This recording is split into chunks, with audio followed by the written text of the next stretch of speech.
ज्ञानमाता विद्यालयाचे मुख्य अध्यापक श्री वट्टे साहेब,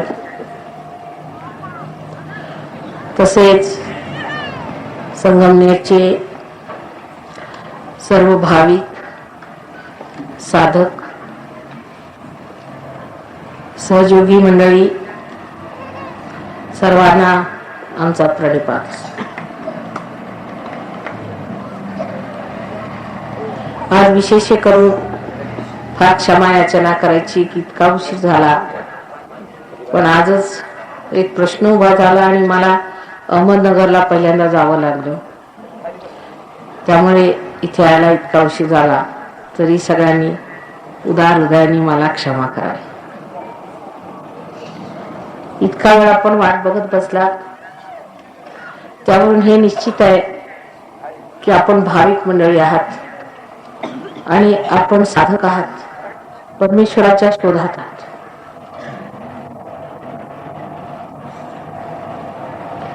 आजपर्यंत या भारतभूमीत, विशेष करून या महाराष्ट्रात अनेक साधू संत झाले। श्री राम सुद्धा या पवित्र भूमीवर अनवाणी चालले आणि त्यांनी पुष्कळ मेहनत केलेली आहे। त्या मेहनतच्या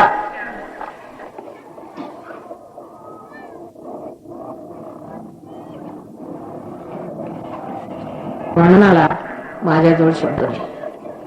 त्यांना लोकांनी किती छळलं, त्रास दिला, त्यांना समजून नाही घेतलं, त्यांची कोणत्याच प्रकारे मदत नाही केली, तरी सुद्धा त्यांनी आपलं कार्य अव्याहत चालवलं। त्याला कारण त्यांना माहित होतं की एक दिवस असा येणार आहे की या भूमीवर असे मोठे मोठे लोक जन्माला येतील जे पुण्यवान आत्मा असतील।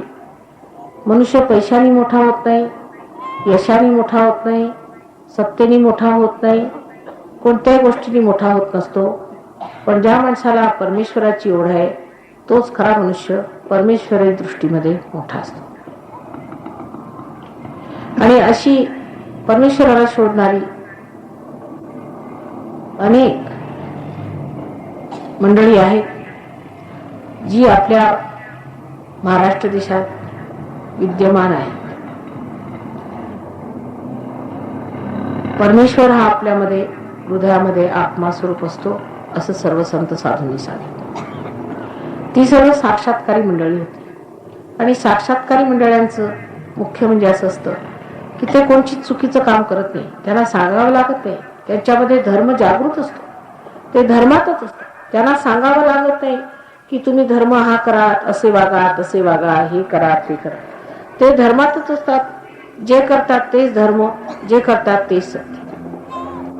तेव्हा ते साक्षात्कारी होते आणि तुम्ही नव्हता, तरी त्यांनी सांगून ठेवलं होतं की परमेश्वराला आठवण ठेवा, त्यांच्याबद्दल नेहमी लक्ष ठेवलं पाहिजे आणि शेवटी तुम्हाला परमेश्वर मिळेल ही तुम्हाला त्यांनी खूण दिली होती। की ज्या वेळेला पसायदान म्हणजे जे वर्णन केलेलं आहे ज्ञानेशाने, तर स्पष्टपणे त्यांनी सांगितलं की ज्या वेळेला ब्रह्माचं एकत्व साधेल त्यावेळेला लोकांची कशी स्थिती होईल, लोक कोणत्या स्थितीला पोहोचतील, किती उच्च दशेला पोहोचतील। त्यांच्या वर्णनामध्ये असं आहे, चला कल्पतरूंचे आरव, कल्पतरूंचे आरव, आरव म्हणजे जंगलच्या जंगल, वनचे वन, म्हणजे पुष्कळ, जमावचे जमाव असे कल्पतरू होते। म्हणजे त्या लोकांमध्ये अशी शक्ती होईल की ते कल्पतरू होते, जे लोकांना पाहिजे असेल ते त्यांना देऊ शकतील, कल्पतरू होते। बोलते पियुषांचे आर्णव, बोलते म्हणजे बोलणारे, अमृतांचे आर्णव म्हणजे समुद्र, ते असे होतील की जसे काय त्यांच्या तोंडातून निघालेले शब्द हे अमृताचे असतील आणि ते अमृताचे सागर पण बोलणारे असे लोक होते। ते तुम्ही आहात, हे तुमचं वर्णन आहे। पण ते व्हायला पाहिजे. ते व्हायला झाल्याशिवाय होत नाही. तुकारामांनी सांगितलं, आम्ही बी घडलो तुम्ही बी घडा. आमचं बी घडलेलं आहे आणि आता तुमचं बी घडायचंय. पण आपण नुसते टाळ कुटत बसलो, आम्ही बी घडलो तुम्ही बी घडा. त्या टाळ कुटण्याला आता कुठेतरी थांबवलं पाहिजे. आपण जी पायरी चढून आलो ते आता पायरीला चिकटून नाही राहायचं. दार उघडलेलं आहे तेव्हा आतमध्ये या. आतमध्ये परमेश्वराचं साम्राज्य आहे. जे काही तुम्हाला करायचं होतं ते तुम्ही करून झाला. तीर्थाटने झाली, सगळी काही पूजा झाली, सगळ्यांच्या आरत्या झाल्या, जे काही करायचं होतं पूजा अर्चन उपोषण आदी सगळे षोडशोपचार झाले. ते कशासाठी की शेवटी हे मिळालं पाहिजे. तेव्हा ते सोडून आतमध्ये आला पाहिजे. आता आम्ही आलो मोटारीत, तेव्हा आपल्या समोर येताना मोटर सोडून आतमध्ये आलो. तसंच हे सगळं सोडून परमेश्वराच्या साम्राज्यात आलं पाहिजे. म्हणजे बाह्यातलं जेवढं करायचं ते केलं, आता आतलं केलं पाहिजे. ही त्याची खूण आहे आणि ते समजून घेतलं पाहिजे. आपल्याला जे बाह्य दिसतं ते म्हणजे झाडासारखं आहे. आपण एक झाड बघितलं चांगलं फोफावलेलं हिरवगार, तर लक्षात ही गोष्ट येते की ह्या झाडाला जी मुळे ती सजग आहे. जर झाड वाढलं फार आणि त्याची मुळे जर खोलवर रुतली नाही तर ते झाड कोलमडून पडेल. तसंच आज समाजाचं होत आहे. तसंच आज जे पाश्चिमात्य देशात एवढी समृद्धी आली तिथे होत आहे ते कोलमडून पडत आहे. कारण त्यांनी आपली मुळे शोधून नाही काढली. त्यांची मुळे आपल्या भारतात विशेष करून महाराष्ट्रात आहेत. त्या मुळांमध्ये आपण उतरलं पाहिजे. आणि जर असं झालं तर उद्या सर्व जगांचं आपल्याकडे लक्ष येईल. इतकंच नव्हे तर आपल्याकडे पुढारी पण येणार आहे.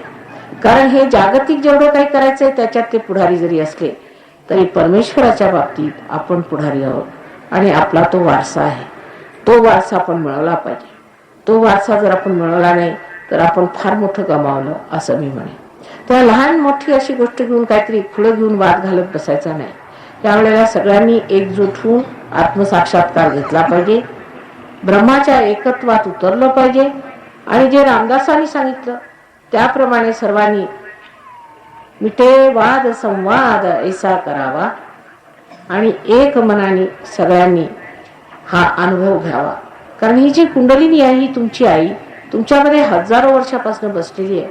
एका क्षणाची वाट बघते की कधी हिची जागृती. तिची जागृती झाल्याशिवाय आत्मसाक्षात्कार होत नाही.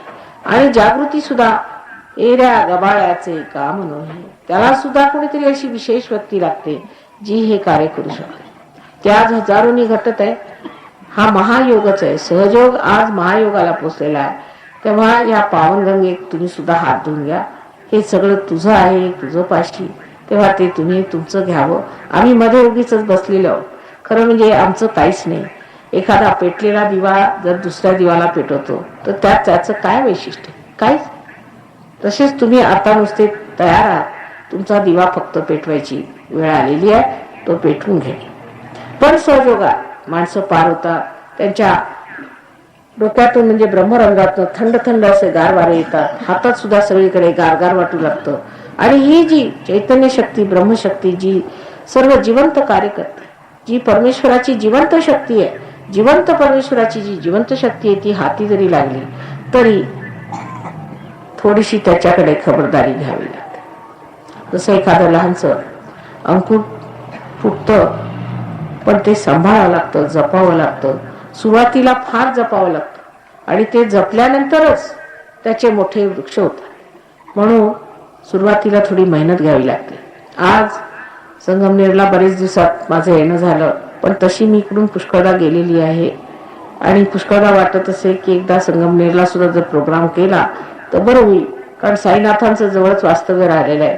तेव्हा त्यांच्या कृपेने इथे पुष्कळ कार्य होण्यासारखं आहे आणि ते आपण सर्वांनी आत्मसात करावं, त्याच्यामध्ये आरूढ व्हावं आणि आपल्या प्रतिष्ठेला प्राप्त व्हावं अशी माझी सगळ्यांना कळकळीची विनंती आहे. श्रीकृष्णाने सांगितलेलं आहे की जेव्हा योग घडेल तेव्हा मी तुमचा क्षेम बघेन. योग घडला पाहिजे. पुष्कळ लोक म्हणतात तुमच्या देशात एवढं देवाच्या गोष्टी करतात आणि एवढं देशामध्ये अक्षेम काय आहे, लोकांना क्षेम नाही. त्यांच्यात गरिबी, दारिद्र्य, दैन्य हे सगळं कशात? कारण योग घडलेला नाही. आधी योगक्षेम वहाम्य, पण त्याच्यात एक आणखी अट आहे, नित्य अभियुक्ता, जे सातत्याने माझ्याशी चिकटून राहतील त्यांचंच मी योगक्षेम वहन करेन. नुसतं तोंडाने चरपट पंजरी करून होणार नाही. ते आतून घटित झालं पाहिजे आणि ते घटित झाल्यानंतर, त्याचा प्रादुर्भाव झाल्यानंतर सातत्याने तो संबंध परमेश्वराशी घटित झालेला हा संबंध आपण जपून ठेवला पाहिजे. कुंडलिनीचं जागरण करणं सोपं आहे आणि विशेष करून ह्या भूमीत फार सोपं आहे, ते साध्य झालेलं आहे. पण त्याची जोपासना मात्र तुमच्यावर अवलंबून आहे. त्या बाबतीत लोक हलके पडतात. ह्याचं मला मोठं आश्चर्य वाटतं की जर त्यांना पारायण करायला सांगितले तर रोज सकाळी 4 वाजता आंघोळ करून पारायण करत बसतील. पण जर ध्यान करायला सांगितलं तर लोक ध्यान करत नाही. आणि ध्यानाशिवाय मनुष्यामध्ये गहराई येऊ शकत नाही, त्याच्यामध्ये ती गहनता येऊ शकत नाही ज्याची फार गरज आहे. गहन झाल्याशिवाय सातत्य राहणार नाही. तेव्हा तिकडे मात्र लोकांचं लक्ष नसतं आणि ते करत नाही. त्यामुळे सहयोगामध्ये लोक येतात, पार होतात, पण त्यांची वाढ खुंटते आणि तिथल्या तिथे राहून जातात. तसं करायला नको. तेव्हा आज असा निश्चय करायचा, जर माताजीने आम्हाला जागृती दिली तर आम्ही स्वतःला जोपासून पुढे वाढवून आणखी त्याचे वृक्ष तयार करू. म्हणजे पुढच्या माताजी येतील तर त्यांना असं दिसेल की आमच्या वृक्षाखाली हजारो लोक पावन झाले. पार झाल्यानंतर तुम्ही सुद्धा लोकांना पार करू शकता. इथे अशी मंडळी आहेत काही तुमच्याच गावच्या जवळची, ज्यांनी हजारो लोकांना पार केलेला आहे. तेव्हा हे कार्य झालं पाहिजे. आताची जी नैतिक पातळी पसरलेली आहे, जगामध्ये जे सगळीकडे युद्ध पसरलेलं आहे, हे सगळं काही वरवरच्या बोलण्याने आणि राजकारणाने बदलणार नाही. मानवाला बदललं पाहिजे आणि त्याला बदलण्याची विशेष वेळ आलेली आहे. ह्या वेळेबद्दल भृगुमुनींनी सुद्धा 14,000 वर्षापूर्वी लिहून ठेवलं होतं. 1970 साली असा सहयोग स्थापित होणार आहे आणि हे कार्य होणार आहे. तसंच एक विलियम ब्लेक म्हणून फार मोठा कवी 100 वर्षापूर्वी इंग्लंडमध्ये झाला. त्याने तर इत्थंभूत सगळं सांगितलेलं आहे की हे कसं होईल. आणखी त्यांनी इंग्लिशमध्ये व्यवस्थित सगळं लिहून ठेवलेलं आहे की कशा प्रकारे घडणार आहे. तेव्हा ही घडण्याची वेळ आली आहे आणि ह्या काळेला तुम्ही समजलं पाहिजे की हा काळ काय, आपण कुठे कोणत्या वेळेला जन्माला आलो, ही किती महत्वाची वेळ आहे आणि ही वेळ टाळली नाही पाहिजे. जेव्हा संत साधू आले तेव्हा तुम्ही त्यांना ओळखलं नाही, त्यांना जाणलं नाही. ते मेल्यावरती त्यांचे मोठमोठाले तुम्ही मंदिरं बांधली, घरं बांधली, त्यांच्या नावावरती पुष्कळ मोठमोठाल्या संस्था तुम्ही उत्पन्न केल्या, पण त्यांनी काय फायदा होणार. आज ह्या वेळेला वर्तमान काळामध्ये तुम्ही हे मिळवलं पाहिजे, त्यात वाढलं पाहिजे, ही मेहनत करायला पाहिजे. आम्ही तुमची आई आहोत, तुम्हाला जे लागेल ते द्यायला तयार आहोत, जे म्हणाल ते करायला आम्ही तयार आहोत. मेहनतीला आम्ही भीत नाही, पण तुम्ही सुद्धा थोडंसं काहीतरी करायला पाहिजे. परमेश्वरांनी तुमच्यासाठी एवढं केलंय, तुम्ही सुद्धा काहीतरी परमेश्वरासाठी करायला पाहिजे. असा आई म्हणून मी तुम्हाला सांगते. मी तुमची कैवारी आहे, तुमच्यासाठी वाटेल ती मी करायला तयार आहे, मी म्हटलेलं आहे. पण तुम्ही सुद्धा थोडासा शहाणपण दाखवायला पाहिजे. आणि ते जर शहाणपण आणि ती जरा मेहनत घेतली तर इथे ह्या संगमनेरमध्ये अनेक साधू संत उभे राहतील आणि फार मोठे मोठे जीव इथे निर्माण होते. तेव्हा अशी व्यवस्था सर्वांनी करावी आणि आजपर्यंत जी काही तुम्ही तपस्या केलेली आहे त्याचं जे फळ आहे ते मात्र स्वतःला प्राप्त करून घ्यावं. ते तुमचं आहे. सहज म्हणजे सह म्हणजे तुमच्या बरोबर आणि ज म्हणजे जन्मलेला, असा योगाचा जन्मसिद्ध हक्क तुम्ही स्वतःला मिळवून घ्या. बाकी वेळ फार झालेली आहे म्हणून मी तुमचा वेळ घेणार आहे, पण 1-2 प्रश्न असले तर विचारा तुम्ही. आणि प्रश्न विचारल्यानंतर आपण कुंडलिनी जागृतीचा कार्यक्रम करूया. इथे येऊन प्रश्न विचारा म्हणजे ऐकायला येईल मला.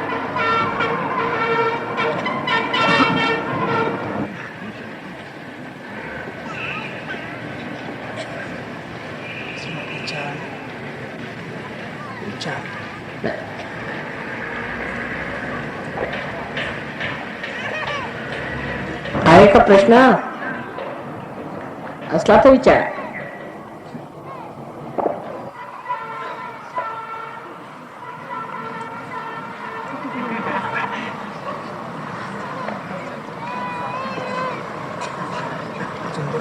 तर प्रश्न नसला तर मग तोच कार्यक्रम करूया ज्याच्यासाठी तुम्ही इतका वेळ थांबलेले आहेत. प्रश्न नाही म्हणजे लोक किती उत्सुक आहेत आणि अधीर आहे हे ऐकून फार आनंद झाला. आहे का प्रश्न? इकडे पुढे येऊन सांगा. पुढे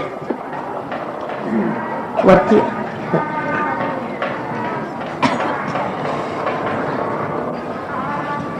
उपासना आणि कुंडली जागृती यातलं श्रेष्ठ काय आहे? हे तर असा लवकर काय मिळतं आणि याच्यात कुंडली जागृती लवकर काय मिळते? बरं सांगते बसा. उपासना दोन तऱ्हेच्या असतात. एक म्हणजे अपरा आणि एक परा. एक अपरा भक्ती असते आणि एक पराभक्ती असते. अपरा भक्तीमध्ये आपण जेव्हा माझी वाट बघत बसते तिथे तेव्हा ते अपरा, आपण मला भेटले नाही, माझ्या सम्मुख आले नाही, ते अपरा झालं. पण जेव्हा साक्षात झाला तेव्हा पराभक्तीला सुरुवात होते. अपरेनंतर पराभक्ती सुरू होते. आधी अपराभक्ती तुम्ही केली ती उपासना झाली आणि त्याच्या पुढे जी झाली, ज्याला कृष्णाने अनन्य भक्ती असं म्हटलेलं आहे, ती भक्ती मिळवली पाहिजे. ती अनन्य भक्ती आत्मसाक्षात्कारानंतर सुरू होते. म्हणजे साक्षात्कारी लोकांनी सुद्धा भक्ती केली आणि आपणही करतो, पण त्यांच्या भक्तीत आणि आपल्या भक्तीत फरक होता. ती जी गोष्ट आहे की त्यांची जी भक्ती होती ती आता आपण मिळवली पाहिजे. तेव्हा आता सम्मुख आल्यावर, आता साक्षात झाल्यावर, आपल्या आत्म्याचा आणि संबंध झाल्यावर, हा योग घटित झाल्यावर मग जी भक्ती होती ती खरी भक्ती. कारण त्याच्यापूर्वी आपण नुसता विश्वास धरून करत होतो, त्याच्यामध्ये एक प्रकारचा आंधळेपणा होता. पण आता डोळस भक्ती, ही डोळस भक्ती केल्यावरती परमेश्वर खरोखर किती मोठा आहे, तो किती सामर्थ्यवान आहे, किती प्रेमळ आहे, सगळ्यांची इतकी सुंदर जाणीव होते आणि इतकं सगळं लक्षात येतं की मनुष्याला आश्चर्य वाटतं की खरोखर इतका परमेश्वर मोठा आहे आणि तुम्ही स्वतः किती मोठे ते लक्षात येतं. आता समजा ही एक समोर तुमच्या समोर वस्तू आहे, इन्स्ट्रुमेंट आहे, पण ह्याला काही अर्थ नाही जोपर्यंत ह्याला मेन्सला लावलेलं नाही, तोपर्यंत काही अर्थ आहे का ह्याला? नुसती एक वस्तू समोर दिसते, हे असं आहे, माईक आहे वगैरे कळतं, पण ह्याचा काही उपयोग होईल का? ह्याला काही अर्थ नाही. पण मेन्सला लावल्यावर ह्याला अर्थ येतो. म्हणजे हे निरर्थक नाहीये, पण मेन्सला लावल्याशिवाय अर्थ लागत नाही. म्हणून मेन्सला लावायचं जे काम आहे ते कुंडलिनी होतं. झाल्यानंतर मग तुमच्या ह्याला अर्थ लागतो, तुमच्या जीवनाला अर्थ लागतो. कळलं का? कारण एकदम नवीन विषय असल्यामुळे कुंडलिनी जागृती म्हणजे ह्याचा संबंध काय परमेश्वराशी असे लोकांना वाटतं. पण जसं अगदी सरळ म्हणजे समजायचं की हा कसा, हे सगळे इन्स्ट्रुमेंट आपलं तयार झालेलं आहे, तर शेवटी हे कॉईल ठेवलेलं असतं. तसंच आपल्यामध्ये 3.5 वेटोळांचं कॉईल म्हणजे कुंडलिनी आहे आणि ती उठून जेव्हा आपला संबंध परमेश्वराशी लावून देतो तेव्हा आपल्याला खरा अर्थ लागतो. त्याच्यानंतर मग आपली जी चेतना, जी मनुष्याची चेतना आहे ती एकदम सामूहिक चेतना होते. म्हणजे चेतना म्हणजे जाणीव होते, म्हणजे काही डोक्याने नाही, पण आपल्या हातामध्ये थंड थंड असे गारगार परमेश्वराच्या शक्तीचे वारे वाहू लागतात. डोक्यातनं असं वारं निघतं आणि मग आपल्याला कोणा माणसाला जर आपण बघितलं तर आपल्याला लगेच लक्षात येईल की त्याला काय त्रास आहे, त्याची कोणची चक्र धरली, मग ते कसं नीट करायचं ते जर समजलं तर तुम्ही ते नीट करू शकता. तुमची चक्र कोणची धरली ते लक्षात येतं. म्हणजे मनुष्याला साक्षी स्वरूपत्व प्राप्त होतो आणि तो आपल्या या साक्षी स्वरूपामध्ये एकदम सगळ्या गोष्टींना सम्यक रूपाने बघू लागतो. आणि ज्ञानाचं सुद्धा आपलं असं आहे की जे ते आपलं ज्ञान आहे ते बाह्यातलं आहे. अजून परमेश्वर आहे किंवा नाही हे तरी तुम्ही सिद्ध कसं करून दाखवणार. पण एकदा आत्मसाक्षात्कार झाल्यावर तुमच्या हातामध्ये ज्या थंड थंड अशा लहरी येतात, हे म्हणजे तुम्ही कॉम्प्युटर सारखे होऊन जातात. मग जर तुम्ही प्रश्न विचारला परमेश्वर आहे का, तर थंड थंड हातात. आणि जर एखादी गोष्ट असेल ती खोटी असेल तर तुमच्या हातामध्ये गरम गरम येईल, नाही तर हे व्हायब्रेशन्स वर थांबतील. इतकंच नव्हे तर कधी कधी लोकांना थोडीशी फोड सुद्धा अशी आल्यासारखं वाटतं क्षणभर. म्हणजे खोटं काय आणि खरं काय, ज्याला आपण ऍब्सोल्यूट म्हणतो, ते आपण होऊन जातो. कळलं?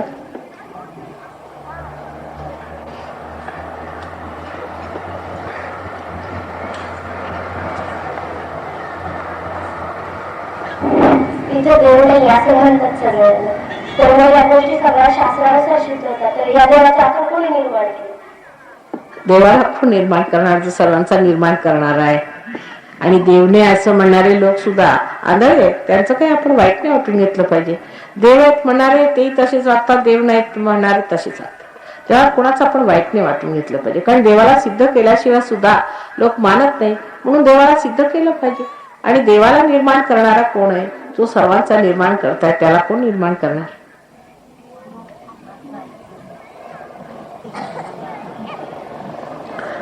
सहयोगात तुमच्या सर्व लक्षात येईल देव म्हणजे काय, देवाचे किती अंग आहेत, त्यांचे तसे आपल्या मनुष्याच्या शरीरात सुद्धा नाक डोळे सगळं आहे. नंतर एखादा मनुष्य आता समजा तो जर टीचर असला तर तो वडील असतो, तो कुणाचा मुलगाही असतो, तो कुणाचा पतीही असतो. तसेच देवाचे अनेक अंग आहेत आणि ती अंग काय आहेत आणि आपल्यामध्ये कसं त्यांचा वास वगैरे आहे, कुठे देवी देवता बसलेले आहेत, ते सगळं तुम्हाला अगदी व्यवस्थित आम्ही सांगणार आहोत. आणि ते सांगितल्यानंतर ते आहेत किंवा नाही त्याचा परताळा सुद्धा तुम्ही घ्यावा. आणि घेतल्यानंतर मग ते सिद्ध कसे करायचे ते फक्त शिकायचं. ते झालं म्हणजे तुम्ही सिद्ध पुरुष झाला. सगळं काही फुकट. परमेश्वराला पैसा कशाशी खातात ते माहित नाही. जे लोक देवाच्या नावावरती पैसे कमवतात ते पोट भरू वाईट लोक आहेत, तसं करायला नको. पण आता करतात त्याला काय करा, तुम्ही त्याला कारणीभूत आहात. तुम्ही देऊ नयेत पैसे अशा लोकांना, तुम्ही देता म्हणून ते लोक आपलं पोट भरतात. म्हणून लोक म्हणतात देव नाहीये. कारण जर देव असतात तर असे वाईट लोक कशाला देवाचं नाव घेतात. पण कोणी चांगल्या वस्तूचा नेहमी लोक वाईट गोष्टीसाठी उपयोग करत असतात. एकदा आमच्या मुंबईला दारूचं स्मगलिंग चालू होतं, तर त्यांनी काय केलं, गीताची पुस्तकं केली आणि त्या पुस्तकांमध्ये आतमध्ये जागा पोकळ ठेवून त्याच्यामध्ये अशी ते दारूच्या बाटल्या ठेवल्या. म्हणजे गीतेला कोण प्रश्न करेल. म्हणून तसं देवाचं झालेलं. देवाचं नाव घेऊन वाटेल ते करायचं. म्हणून देव वाईट आहे असं नाही काही.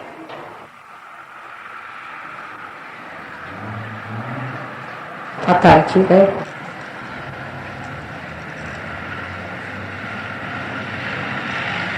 तो आहे किंवा नाही हे सिद्ध फक्त कुंडलिनी जागृतीने होतं, नाही तर होत नाही. म्हणून ते करून घ्यावं. त्याच्यानंतर मग आपण बोलूया, बरं का. आता तुमच्यामध्येच हे आहे, कुंडलिनी तुमच्यामध्येच आहे आणि जागृती तुमच्यामध्ये होणार. तर मी जसं सांगते तसं थोडंसं ऐकून घ्यावं आणि ते जर घटित झालं तर उत्तम, नाही तर पुढे बघूया. आता काय करायचं, सर्वप्रथम मी म्हटलंय की ही भूमी फार पुण्यवान भूमी आहे, तेव्हा तिला नमस्कार त्रिवार करायचा. या भूमीला की ह्या वेळेला मोक्षाचा आमचा क्षण आलेला आहे, तेव्हा तुझा आशीर्वाद आई आमच्यावर असावा. म्हणून आधी तिला 3 वार नमस्कार करा. आता तुम्ही जमिनीवर बसलाय, श्रद्धेने केला. ही जमीन फार पुण्यवान आहे. फार श्रद्धेने तिला 3 वार नमस्कार केल्यानंतर हात जोडून श्री गणेशाला असं म्हणायचं की हे गणराया, हा माझ्या मोक्षाचा क्षण आहे. त्या क्षणी तू कृपा करून माझं रक्षण कर. असं 3दा त्यालाही म्हणायचं. डोळे मिटून श्रद्धेने म्हणायचं. श्रद्धा ही धरायला पाहिजे. शिक्षणात सुद्धा जर तुम्हाला श्रद्धाच नसली तुम्हाला शिक्षण येणार नाही. शाळेत आल्याबरोबरच जर तुम्ही भांडायला सुरुवात केली तुम्हाला शिक्षण कसं येणार. तेव्हा श्रद्धेपूर्वक गणरायाला म्हणायचं की हे गणराया, तू माझं रक्षण कर.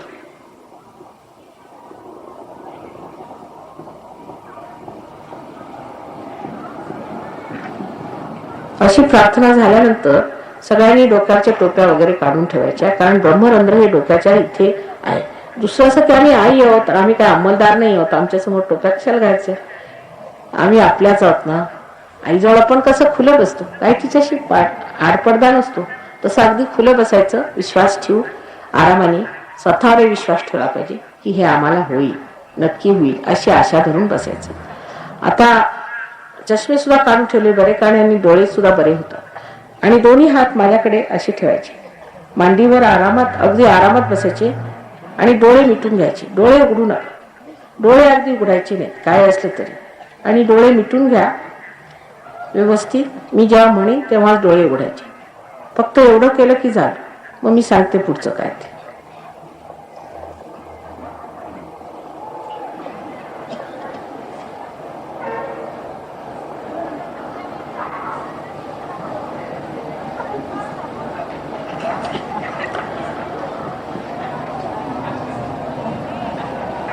आता मी आपल्याला सांगितलं की आपल्यामध्ये जो आत्मा आहे तो आपल्याला मिळवला पाहिजे. आणि आत्मा हे परमेश्वराचं आपल्यामध्ये पडलेलं प्रतिबिंब आहे.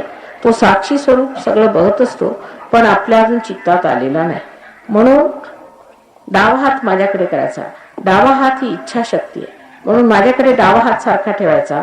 म्हणजे तुमच्यामध्ये इच्छा आहे की तुम्हाला आत्मज्ञान मिळालं पाहिजे. हा आपला वारसा आहे आणि तो मिळणार. तेव्हा त्याबद्दल शंका करायची नाही. फक्त डावा हात असा मांडीवर व्यवस्थित ठेवायचा आरामात. आणि उजवा हात त्याच्यामध्ये क्रियाशक्ती आहे, म्हणून तो उजवा हात हृदयात ठेवायचा. Please keep your left hand towards me and right hand on your heart. कारण हृदयामध्ये आत्म्याचं स्वरूप आहे, म्हणून हृदयात ठेवू. मनापासून एक प्रश्न मला विचारायचा, जोराने हृदयातच विचारला तर बरं होईल, की श्री माताजी मी आत्मा आहे का, असा प्रश्न विचारा. हा अगदी खरोखर म्हणजे त्याला म्हणतात बुनियादी अगदी फंडामेंटल असा प्रश्न आहे की मी आत्मा आहे का, असा 3दा प्रश्न विचार नम्रतेने विचारला पाहिजे.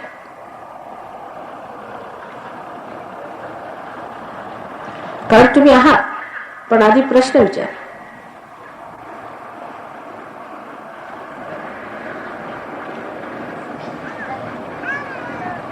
आता तुम्ही जर आत्मा आहात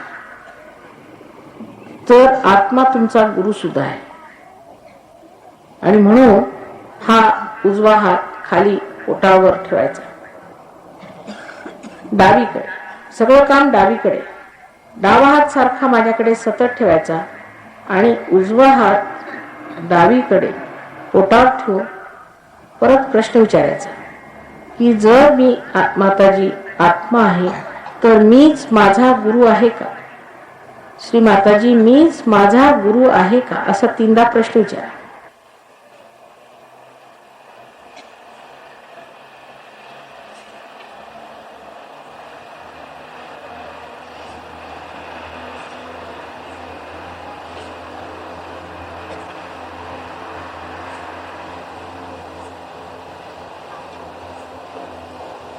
आता हे सर्व चक्रच आहे, आणि या चक्रांवर मी तुमचा हात ठेवून तुमच्याचकडनं तुमची कुंडलिनी उठवणार आहे.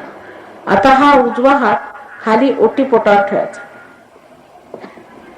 ह्या ओटीपोटामध्ये शुद्ध विद्या आहे, ज्या विद्येने आपण परमेश्वराला जाणतो, त्याचे कायदे कानून जाणतो, त्याच्या सर्व शक्त्यांना जाणतो. ही ती विद्या, तिला शुद्ध विद्या असं म्हणतात. म्हणून ह्या ठिकाणी उजवा हात धरायचा जोराने.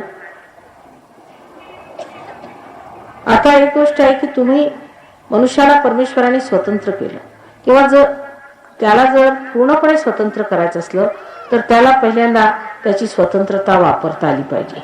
म्हणून परमेश्वराने तुम्हाला अगदी स्वतंत्र केलेलं होतं. तुम्ही चुका केल्या असतील किंवा ठीक केलं असेल, पुण्य केलं असेल, पाप केलं असेल, काही असेल तरी ह्या वेळेला ते विसरून जायचं. आणि ह्या वेळेला मात्र मी तुमच्या स्वतंत्रतेवर घाला घालू शकत नाही. तेव्हा तुम्हाला मागून घ्यावं लागेल आणि म्हणावं लागेल की माताजी मला तुम्ही शुद्ध विद्या द्या. असं म्हटल्याशिवाय मी जबरदस्ती करू शकत, तिथे माझी मर्यादा आहे.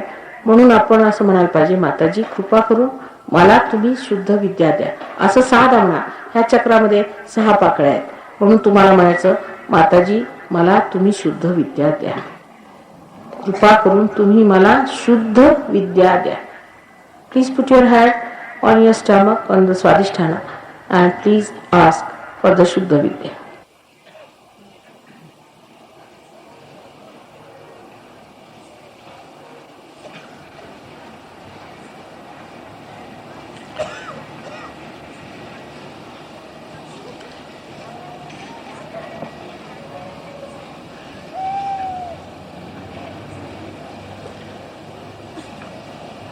आता हा उजवा हात परत पोटावर वरच्या बाजूला ठेवायचा, जिथे गुरुचं चक्र आहे. आता तुम्ही शुद्ध विद्या मागितल्यावर तुम्ही आता पूर्ण उत्साहाने आणि विश्वासाने असं म्हणायचं की श्री माताजी मीच माझा गुरु आहे, असं म्हणायचं पूर्ण विश्वासाने.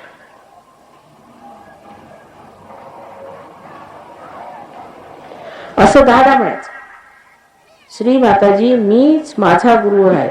Please say 10 times, Mother, I am my own master.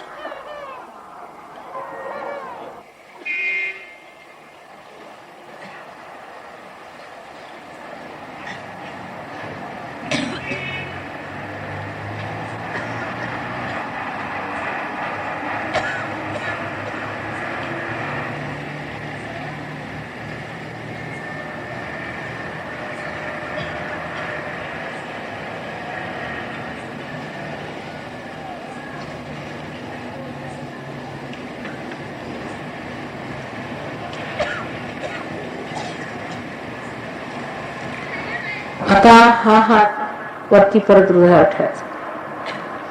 हृदयात परत हा हात ठेवायचा. Please keep your hand on your hearts.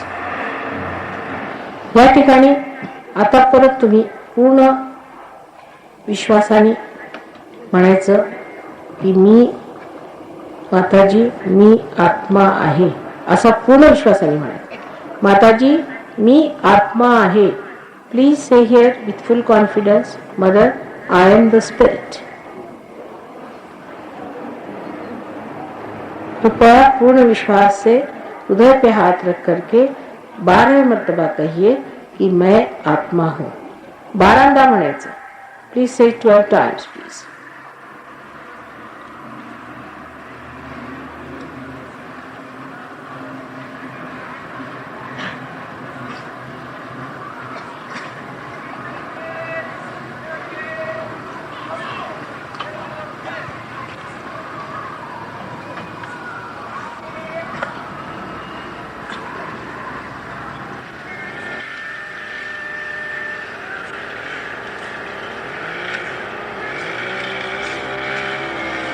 मी आत्मा आहे. माताजी मी आत्मा आहे, असं हृदयापासून म्हणायचं.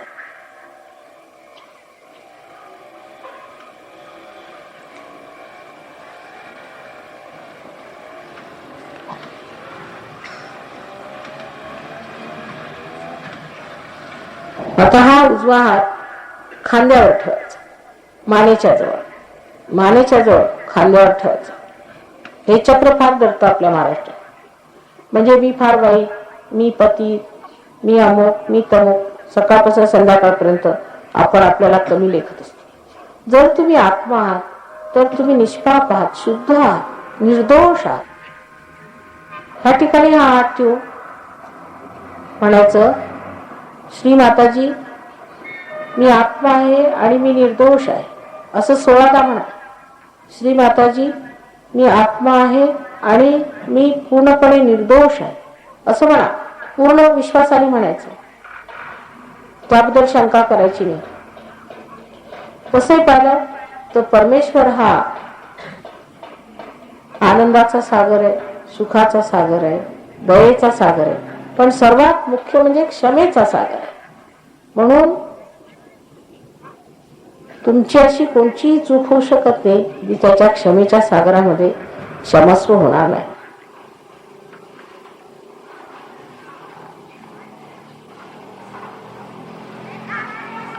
हे 16दा म्हणायला पाहिजे. या चक्राला 16 पाकळ्या आहेत म्हणून 16दा म्हणायचं की मी आत्मा आहे आणि मी निर्दोष आहे. Please put your hand on your neck on the Vishuddhi Chakra and say it 16 times, Mother, I am not guilty.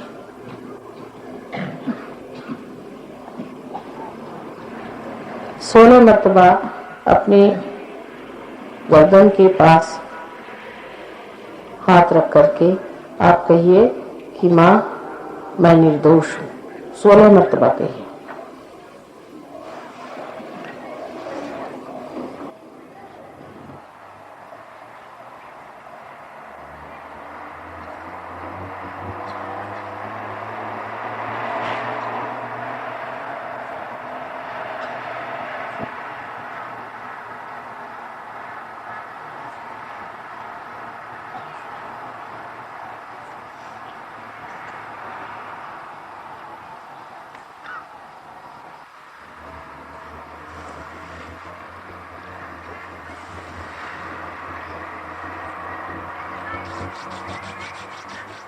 आता उजवा हात आपल्या कपाळावर आडवा धरायचा. Please hold your hand on top of your forehead across. अपने माथे पर हाथ आड़ा रख लीजिए और कहिए, कृपा करून म्हणायचं इथे हे क्षमेचं स्थान आहे की श्री माताजी मी सर्वांना क्षमा केली. मी हृदयापासून सर्वांना क्षमा केली. कारण जर आपण दुसऱ्यांना क्षमा करू शकत नाही तर परमेश्वर सुद्धा आपल्याला क्षमा करणार नाही. म्हणून श्री माताजी मी सर्वांना क्षमा केली असं म्हणा. बघ फार हलकं वाटेल तुम्हाला. प्लीज से मदर आई फॉरगिव एवरीवन। सब यहाँ पर हाथ रखकर कहिए कि माँ मैंने सबको माफ कर दिया। ये बहुत आसान है कहणं, हे म्हणणं फार सोपं आहे, कठीण नाही आहे। पुष्कळ लोक म्हणतात की आम्हाला नाही असं म्हणताय, आम्ही क्षमा नाही करू शकत। पण जर तुम्ही क्षमा नाही करत तर करता का? तुम्ही स्वतःला त्रास देऊन राहिले। ज्या माणसाला क्षमा नाही केली त्याला तर त्रास होत नाही ना, मग कशाला असं म्हणायचं नाही की माताजी मी सगळ्यांना क्षमा केली।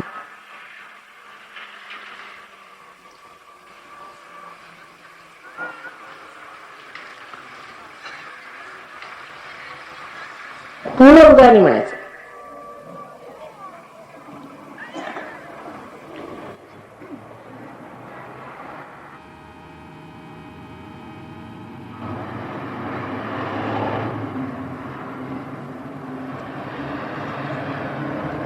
आता हा उजवा हात आपल्या टाळूवर ठेवायचा, तो हात दाबून धरायचा टाळूवर आणि घड्याळाच्या काट्यासारखा फिरवायचा, दाबून धरायचा टाळूवर आणि घड्याळाच्या काट्यासारखा फिरवायचा। आपली जी टाळू आहे तेच ब्रह्मरंध्र आहे, त्याच्यातनं कुंडली निघाल्यावरच आपण सूक्ष्मतेला प्राप्त होतो। तेव्हा जरासं हळूहळू त्याला असं फिरवायचं। आता ह्या ठिकाणी परत आपली स्वतंत्रता आम्ही घेऊ शकत नाही, म्हणून आपण म्हणायला पाहिजे की माताजी मला आत्मसाक्षात्कार पाहिजे, मला तो आपण कृपा करून द्यावा। माताजी मला आपण कृपा करून आत्मसाक्षात्कार द्यावा असं साधा म्हणायला पाहिजे आणि हळूहळू तुम्ही हात असा फिरवा। At this point I cannot take your freedom, so you have to say, Mother, please give me my self-realization. Try to press your hand on top of your fontanelle bone area and move it clockwise. अपने तालू भाग में अपना हाथ रख करके और जोर से दबाकर उसे आप कांटे की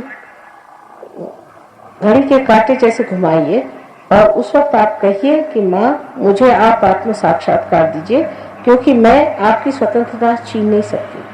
आप खुद कहना पड़ेगा कि मुझे दीजिए। 7 मरतबा कहिएगा, प्लीज से इट 7 times।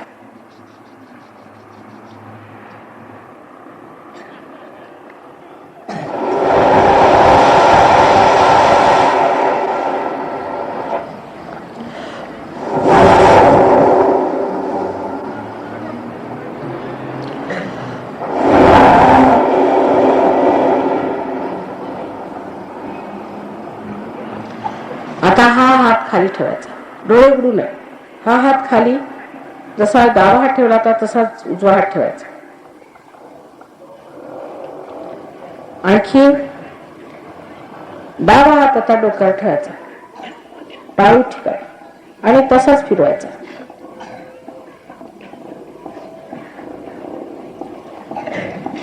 आता बघा की उजव्या हातामध्ये थंड येते का।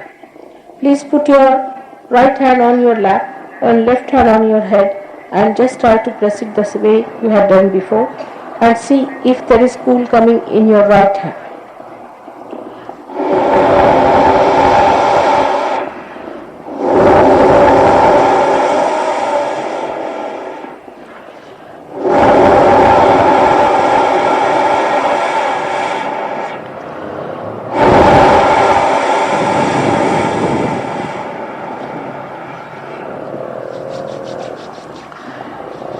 Now put your left hand again back. परत डावा हात जिथे होता तिथेच ठेवायचा आणि उजवा हात टाळूवर अधांतरी धरायचा जवळजवळ 4-5 इंच आणि बघायचं की हात काही येतंय का थंड। Please lift your hand about 5 inches above your fontanelle bone area and see if there's a cool breeze coming up. With the right hand, left hand towards me. बघा येतंय का? येत आहे? छान। आता हीच कुंडलिनी आहे, हीच तुमच्यातली कुंडलिनी जागृत होऊन तुमच्या ब्रह्मरंध्रात निघत आहे। आता उजवा हात माझ्याकडे करून डाव्या हाताने बघा।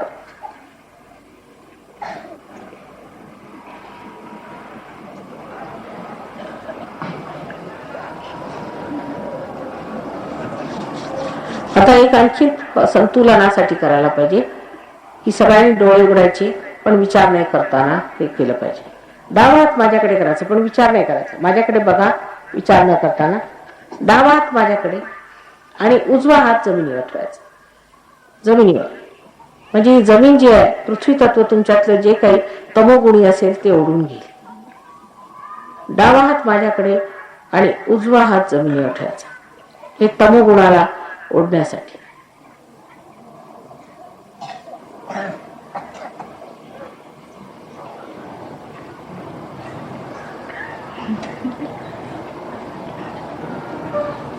आता उजवा हात माझ्याकडे. Put your right hand towards me and left hand towards the sky. आणि डावा हात असा वरती आकाशाकडे मागे असा करायचा. असा समोर नाही, असा मागे. At the back. Put your hand at the back. आता हे रजोगुणाला जे काही रजोगुणाचे दोष आहेत ते आकाश तत्वात येण्यासाठी.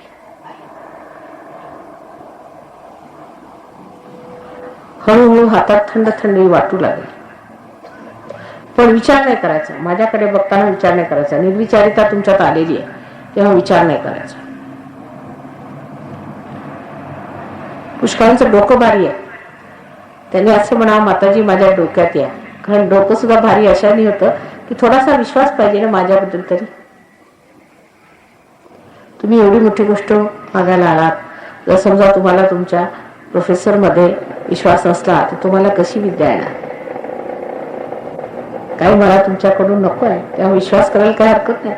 तर माताजी माझ्या डोक्यात या असं म्हणायचं म्हणजे डोकं हलकं.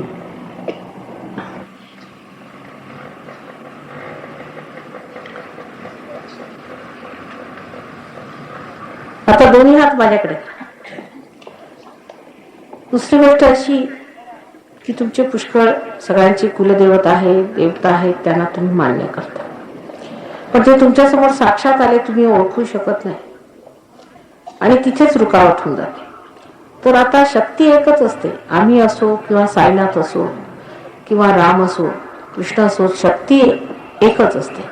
म्हणून प्रश्न असा विचारायचा की जी तुमची कुलदेवता असेल किंवा ज्याला मानत असेल समजा दत्तात्रयाला म्हणतात किंवा कुणाला तर असा प्रश्न विचारायचा मनामध्ये की श्री माताजी तुम्ही दत्तात्रय आहात का किंवा श्री माताजी तुम्ही साक्षात भवानी आहात. कोणताही असला प्रश्न विचारा. जर खरी गोष्ट असेल तर तुमच्या हातामध्ये थंड थंड गारगार वारा आहे. सरळ विचारायचं मनामध्ये.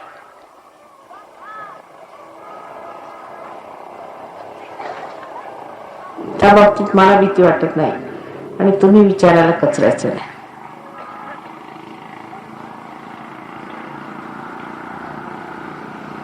पुष्कळांचाही सुख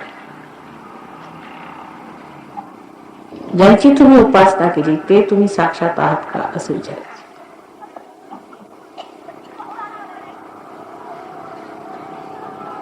येतंय का गार हातात? येतंय का?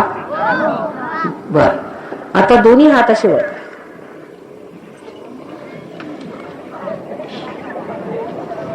आणि आता असा प्रश्न करायचा की ही जी आम्हाला हातात गारगार शक्ती लागली ब्रह्मशक्ती आहे का ही परमेश्वराची जिवंत शक्ती आहे का असं विचारायचा प्रश्न. तीनदा विचारायचा. ही परमेश्वराची जिवंत ब्रह्मशक्ती आहे का असं तीनदा प्रश्न विचारायचा. येते का गा?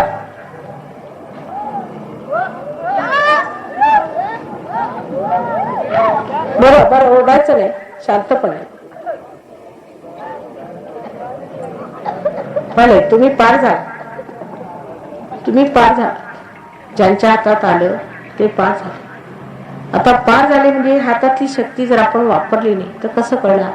समजा जर तुम्हाला उद्या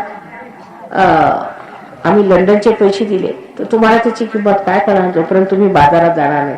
तेव्हा बाजारात जाऊन बघायचं म्हणजे लोकांचं बघायचं लोकांच्या ह्याच्यावरती. आता आपापसात तुम्ही बघा गार येते का आपापसात बघा एक दुसऱ्याचं बघा. दुसऱ्यांच्या डोक्यावर गार येते नाही स्वतःच्या तर येते पण दुसऱ्यांच्या येतं की नाही बघा आपापसात. कळ तुम्हाला येतं की नाही. वरती वरती बघा वरती हा वर बघा. दुसऱ्यांचंही बघा. स्वतःच बघता तसं दुसऱ्यांचं बघताय. बोलू नका शांत राहिलं पाहिजे.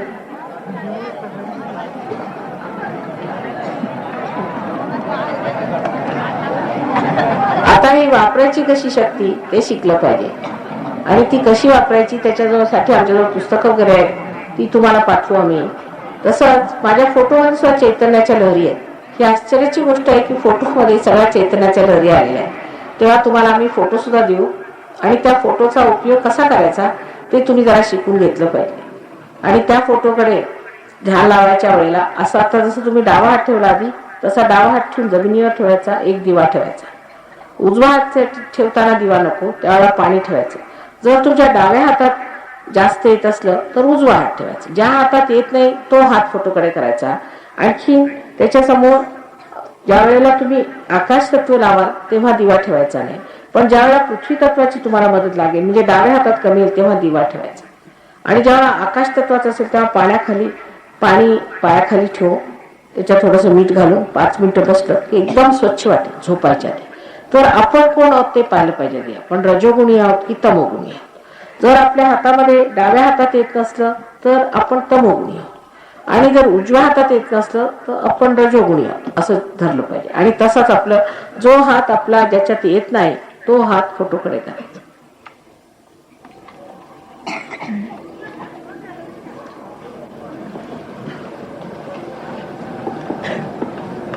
आता पुढे त्याची बंधनं कशी द्यायची ते सुद्धा शिकवलं पाहिजे तुम्हाला आताच, कारण परत मी ह्या वर्षी काय येणार नाहीये.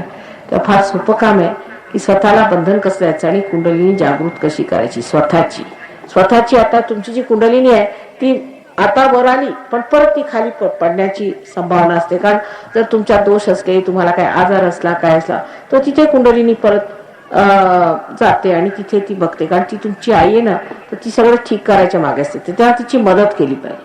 तर जिथे तुम्ही बसलात तिथे समोरच अशी कुंडलिनी असा हात ठेवायचा, समोर असा डावा हात असा ठेवायचा आणि उजवा हात त्याला असा हळूहळू असं लपेटत जायचा, असा वरपर्यंत आणायचा. आता बघा, म्हणजे आधी वर, समोर आणि खाली. बघा आता सगळ्यांनी करायचं, लक्षपूर्वक ह्या हाताकडे बघायचं, लक्षपूर्वक केलं पाहिजे. बघा आता हा कसा मासा पुढे असा खाली करा, असं 3दा फक्त करावं लागणार. आता इथे आल्यावरती आपले जे खांदे ते मोकळे सोडायचे आणि डोक्यावर घेऊन जायचं, डोकं असं मागे टाकून आणि ह्याला असे विटोळे घालायचे 2-4 जोरात आणि मग त्याला गाठ बांधायची.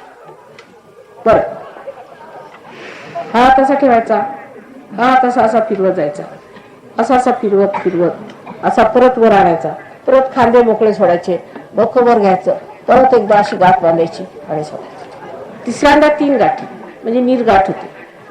परत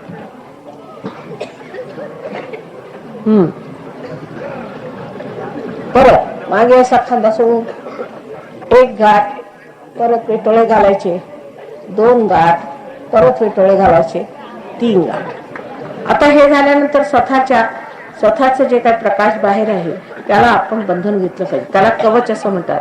देवीचं कवच किंवा आईचं कवच असतं ते. ह्या हातात हा हात असा ठेवायचा आणि उजव्या हाताने इकडून सुरू करू असा आणून 1 इकडे घालायचं. परत सुरू करू. पण आता इकडून 1 व्यवस्थित डोक्यावर न घ्या, परत 2, परत 3, परत 4 डोक्यावर, परत 5, परत 6 आणि शेवटलं ते 7 चक्रांना आपण हे दिलेलं आहे. आता बघा हातात जास्त येईल तुमच्या. आता बघा हात अशी ठेवा, हातात बघा आता येतं का, हात बांधून नाही ठेवायचे. आता यावेळेला द्यायची वेळ आहे. येत बंधनं घेतली का तुम्ही?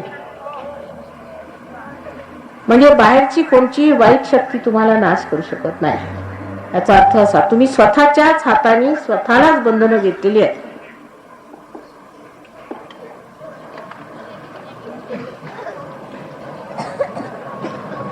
आता मी पुढल्या वर्षी परत येईन आपल्याला भेटायला, तेव्हा काय झालं ते सांगा मला. परत इथे काही मंडळी आहेत ते आपल्याला भेटतील. इथे आहे का? कुठे? गायत्री मंदिर आहे. एक गायत्री मंदिर कोणत्या वेळेला? रविवारी संध्याकाळी 6:30 वाजता. रविवारी संध्याकाळी 6:30 वाजता गायत्री मंदिर मध्ये. गायत्री मंदिरा शेजारी सेंटर सुरू होणार आहे.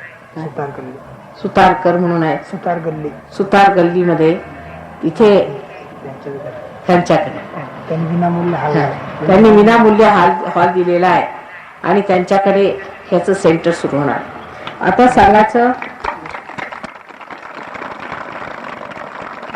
सांगायचं म्हणजे की सहयोगामध्ये तुम्हाला सेंटरमध्ये यावं लागतं. दुसरं एक मात्र साखर फॅक्टरीवर शाळेमध्ये अमृतनगर साखर कारखाना अमृतनगर साखर कारखाना मुलांच्या शाळेमध्ये गुरुवारी 6:30 संध्याकाळी 6:30 वाजता. अमृतनगर साखर कारखाना गुरुवारी संध्याकाळी 6:30 वाजता तिथे सुद्धा त्याचं मुलांच्या शाळेमध्ये केंद्र सुरू केलेलं आहे. तेव्हा आपण तिथे येऊ शकता. आता केंद्रात हे आलंच पाहिजे. जर तुम्ही म्हणा आता जे मी फोटो नेला घरी ध्यान करतो वगैरे तसं चालत नाही. कारण सहयोग आज सामूहिक झालेला आहे. म्हणजे तुम्ही परमेश्वराचे अंग प्रत्यंग आहात आणि ते अंग प्रत्यंग जागृत झाले आहेत आणि त्यांनी सर्व आपापसात भेटीगाठी केल्याच पाहिजे. म्हणजे तर जर भेटीगाठी झाल्या नाही तर कार्य पुढे होत नाही, प्रगती होत नाही. त्याला मी साधारण घरातलं हे सांगते की आपल्याकडे आपण ताक घुसळून घेतो आणि त्याच्यातलं जो लोणी मिळतो त्याच्यात थोडासा लोण्याचा असा आपण तुकडा घालतो किंवा लोणी असा गोळा घालतो. त्या गोळ्याला मग लोणी चिकटत जातं. ते चिकटता जेवढं चिकटलं तेवढं आपण उचलून घेतो आणि बाकीचं जे काही असेल लहान लहान कण इकडे तिकडे ते आपण फेकून टाकतो. त्याला आपण लोणी मानत नाही. तसंच आहे जी मंडळी चिकटून सगळ्यांना एकमेकाला दुसऱ्याला धरून चालली त्यांचीच खूप छान प्रगती होती. पण जी मंडळी अशी चालत नाहीत आपल्या घरी आमचा फोटो नेतील ठेवतील पूजा करतील त्यांची प्रगती फार हलकी होते. म्हणून कृपा करून हे केंद्र सगळं अगदी फ्री आहे. तुम्हाला काही आजार असले त्रास असले प्रश्न असले काही असलं तरी त्या केंद्रात तुम्ही जाऊन विचारावं. तिथे तुम्हाला आमचे फोटो नंतर त्याच्याशिवाय इतर पुस्तकं वगैरे सगळं काही मिळेल. तेव्हा तुम्ही कृपा करून तिथे जावं. तसंच तुम्हाला काही आजार वगैरे असले तर मग आम्ही ज्याला आपण व्हायब्रेटेड साखर म्हणतो किंवा काही आता पुष्कळ लिव्हरचे फार त्रास आहेत तिकडे मी बघितलं. त्याच्या इलाजासाठी कशाहीसाठी तुम्ही जावं. आपली चक्र तपासून घ्यावी. कसं ठीक करायचं ते शिकावं. सगळं ज्ञान त्या सेंटरवर तुम्हाला मिळणार आहे. आज जर 5 झाले याचा अर्थ असा नाही की सगळं झालं. आणखी जे लोक झाले नाहीत त्यांनी सुद्धा सेंटरवर जाऊन हे कार्य करून घ्या.